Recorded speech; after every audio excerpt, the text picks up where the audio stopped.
Hello YouTube, and welcome again to my channel. This is another video in my series on the Elder School at Patterson Bethel. Now, I remember as a child actually visiting Patterson as it was under construction, and at the time I really thought that was special, that was a privilege. The funny thing is, I remember during those visits thinking, well, maybe Armageddon's going to come before this construction is finished. Well, that didn't happen, did it? Anyway, back to points from the Elder School. And again, those of you who have never been elders or who have not had a chance to go to the school, I'm putting this information out there to help you to see a side of things that you might not have seen before. So what I did is I went through my notes and I just highlighted things that were of interest. I have a lot more notes that I'm discussing here, and a lot of it is really not that important.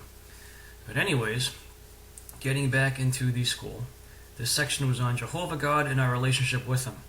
The point they brought up is that Jehovah will become whatever he needs for fulfilling his purposes. So this is interesting to understand when you understand their beliefs about increasing light. They believe that God is changing all the time, which is not what the Bible says, but accordingly their beliefs are changing all the time. So they fundamentally miss the mark in actually understanding who God even is. Anyways, moving along, my next section I have, it's a lesson on persevere in prayer, and this you might find interesting depending on which congregations or assemblies or conventions you've been to. And it says congregation prayers should not be long drawn out prayers, just deal with the occasion at hand. Now, no doubt we've all been at meetings where someone has felt the need to pray on, or at assemblies or at conventions where people have just prayed on and on and on and on and on, pretty much reciting the entire program. Well, the governing body said that wasn't appropriate, but nonetheless, it seemed without fail that those that were in higher positions of authority had longer and longer prayers. So some of the elders who were trying to attain more and more authority would without fail have longer and longer prayers. But the governing body knows that that isn't necessarily appropriate. That doesn't mean any of them actually follow their own advice. And moving on, so this section is entitled Positively Train Others, and they want you to help those with unbelieving mates. How? Offer studies to the mates, befriend them. So helping those with unbelieving mates involves finding ways to get their mates to become Jehovah's Witnesses, and you can have their young children do jobs around the hall. Anything to get more people in that family involved is considered helping those with unbelieving mates. On the same lines for training others, encourage young sisters to be on the school. Help elderly sisters. You can go by and read articles to elderly sisters, and they can be encouraged to pioneer or learn foreign languages. So the way they advocate helping elderly sisters is get them to pioneer somehow, and do this by going to their house and reading articles to them. Sure, maybe their house needs some work, but don't worry about that. Just go read some articles to them. Anyway, then it talks about quarterly meetings. It says, discuss all young brothers with potential who show spiritual qualities. Determine what can be done to assist and train young ones. So the elders always have a mission to get more people appointed, and the governing body directs them to do this. So if the elders see someone who's a good kid, and he's playing along, going out in service, going to meetings, comments sometimes they will take him aside, or someone will take him under their wing to try to encourage him to do more for the organization so that he can later be appointed to a position of service. So they rope more people in to do what they're doing. And that's direction coming from the governing body. And moving along, the next section, Christian meetings that incite to love. The point was made, we can teach by our comments. Never take a night off. Friends need to see and hear us comment. So the elders are instructed to comment at every meeting, and they're told that they can teach by means of their comment, which is funny because other people who try to teach by means of their comment can be ridiculed, but elders are told that's what they're supposed to do. So it's a funny, the more you step away from Jehovah's Witnesses, the more you realize they say one thing and do another in numerous cases. This is just another example of that. But another note that I have, this highlights the central theme of much of what was going on. It says, meetings should motivate the friends to be in the ministry. So the biggest thing they care about is getting people out in the field service.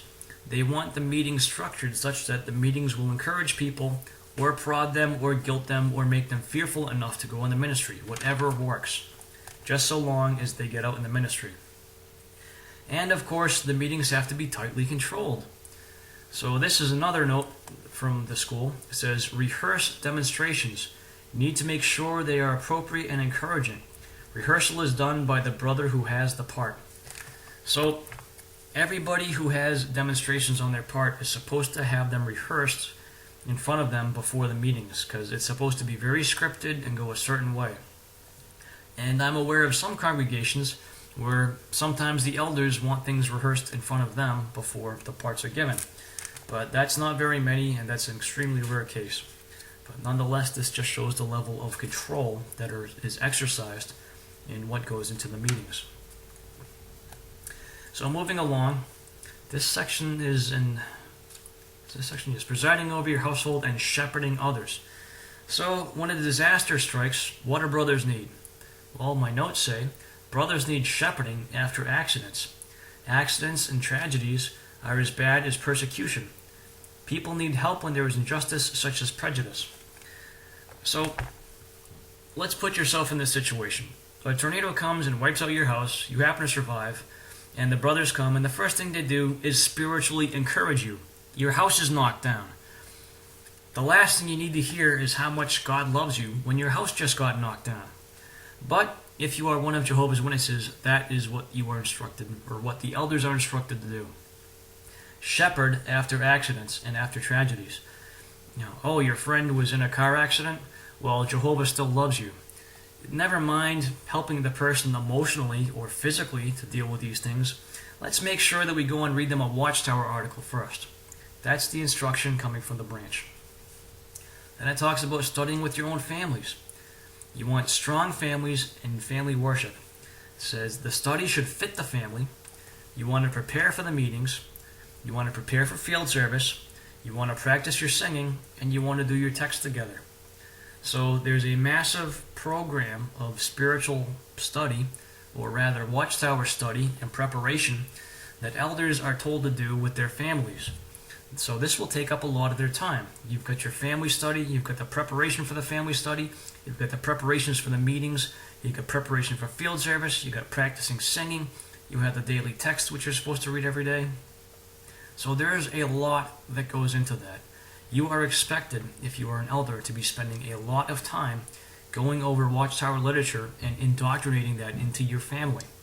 So this gets back to something in the previous video where elders are judged based on how their families are doing.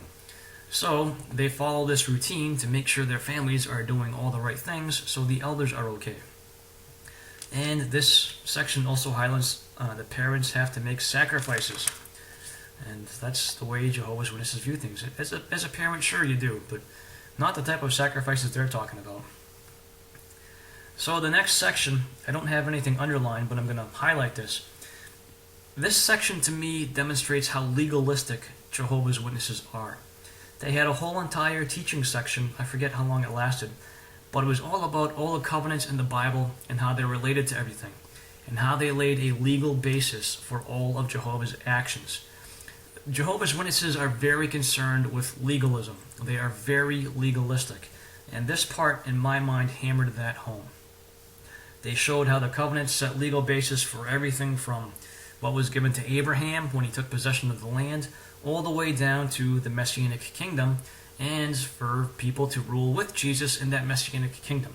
Everything is legally established in their theology.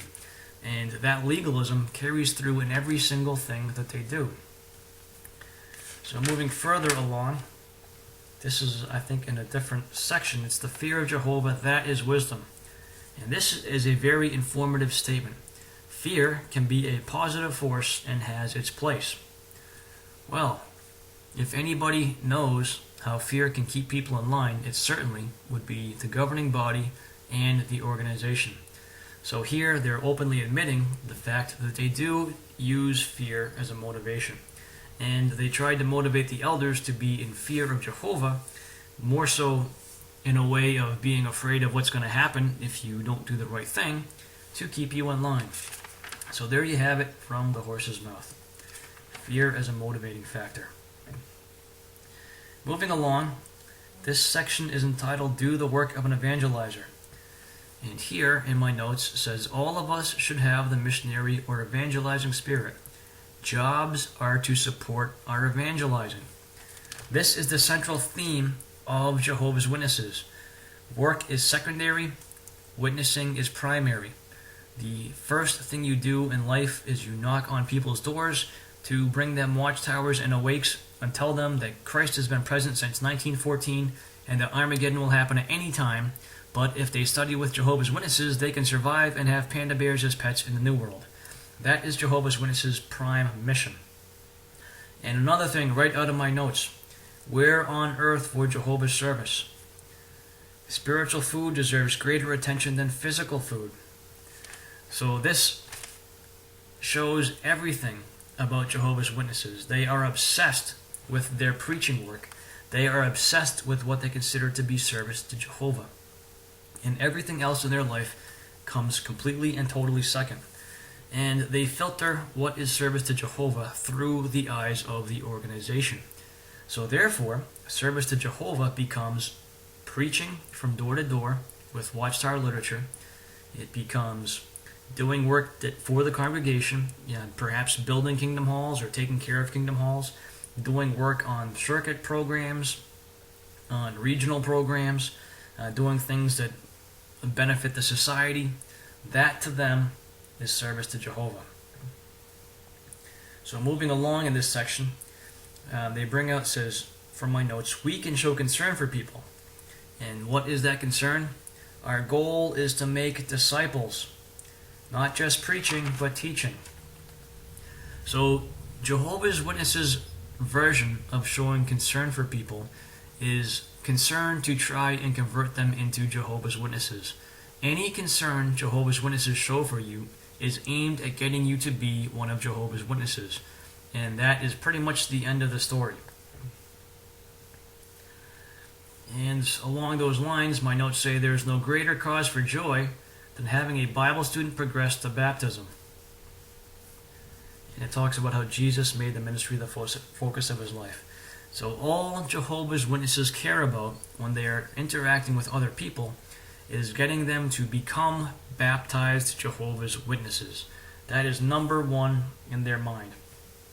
And then after they become publishers, the elders try to keep them in the congregation. Another section of my notes says, 1 year after publishers are baptized, we meet with publishers to see how they are doing. So right there, the observation starts, and the judgment, and all that other great stuff that goes along with being one of Jehovah's Witnesses. So the theme continues within the elder school as to the things that the elders are being taught. You can no doubt by this point see the level of control, and the only interest that Jehovah's Witnesses have in other people is to get them to be Jehovah's Witnesses. That, and within their own families, their only interest with the most important thing is making sure that they stay as Jehovah's Witnesses. So that's one more in my video series on what it was like to be at elder school at Patterson Bethel. So thank you for watching. I'll talk to you next time.